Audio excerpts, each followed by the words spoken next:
Yeah. Let's talk about the budget, which also passed the legislature this week. It's a $52.8 billion budget. It includes that $80 million grocery sales tax holiday that we've been talking about.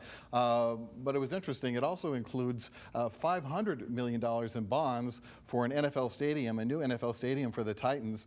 And they also got their truth in sentencing bill through as well. And again, talking about the rift, you know, Governor Lee really wanted the funding for that stadium, but he was not such a big fan of the truth in sentencing legislation. And you had a lot of Republicans going back and forth on that particular issue, especially the stadium. Representative Jerry Sexton of Tennessee was adamant that tax dollars should not be spent on an NFL stadium. He said, let them use their own darn money to invest it. I don't think they ought to be using Tennessee taxpayers, and I'm not ashamed to stand up for the taxpayers of Tennessee. And then there was a comment from Representative Terry Lynn Weaver, a Republican, who was against the funding, saying, now they're coming to us and they want a bunch of money for a bunch of guys who won't even stand up when our national anthem is being played in our stadium. The Democrats could just sit back and watch all of this, Reverend Whalum. Well, absolutely, which is what I am doing. I'm going to get my popcorn right now. But as I said, this is another confirmation of what I just said. Republicans specialize in personality politics, especially petty personality politics. Why would somebody say, why would an elected official say, we're not afraid to stand for the national anthem? That has nothing to do with it. Now, as a Democrat who relishes seeing Republicans at one another and sniping at one another, I will say this. My wife, Sheila, retired from City of Memphis, Deputy Director of Finance after about 20 years. And I will say that $500 million as a bond issue is nothing. It's chump change. And it's a matter of the elected officials, their personal preferences. But I have no problem with funding the stadium with public money. They can do it if they want to. Okay, very good. Otis? Yeah, I agree with Glenn on that. If they, especially the stadium issue, you know, people are passionate about sports, and when you get past the politicians who are pretty much doing this to sort of placate their base, to show them that they're fiscally being sound, just making a statement certainly about that national anthem nonsense, which I do think is nonsense.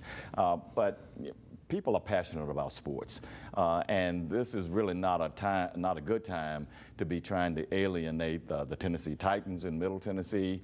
They have a really good team. They go to the playoffs regularly, and so I don't think that's a winning formula there.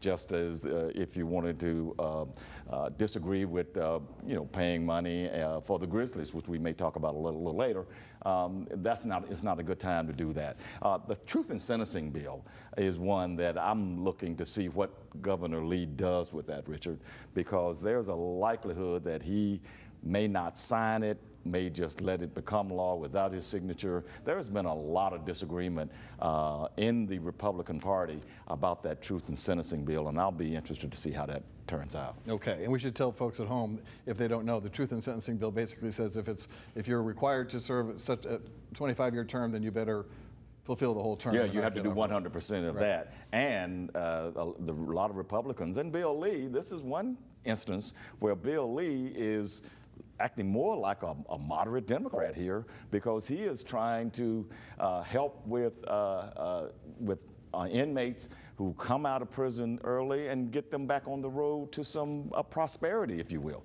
And so this is a real difference of opinion with Republicans that I'm surprised to see, really. And he's very passionate about that issue, too.